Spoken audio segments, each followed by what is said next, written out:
चाहते हैं और सभी रंगों के दुश्मन हमें मिटाना चाहते हैं। इनके बारे जानना है, हमने इन्हें पहचानना है, धरती को छानना है, एक खुदा को मानना है।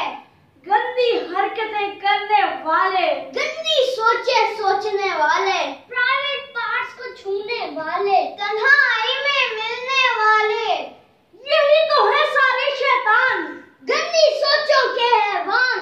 हर कोई इनको ले पहचान, इनसे नहीं रहना अनजान, ताकि चमके हर एक जुगनू, रोशन हो कल का ये जहान, ताकि उड़े हर एक तितली, हो महफूज पाकिस्तान, हो महफूज पाकिस्तान। पाकिस्तान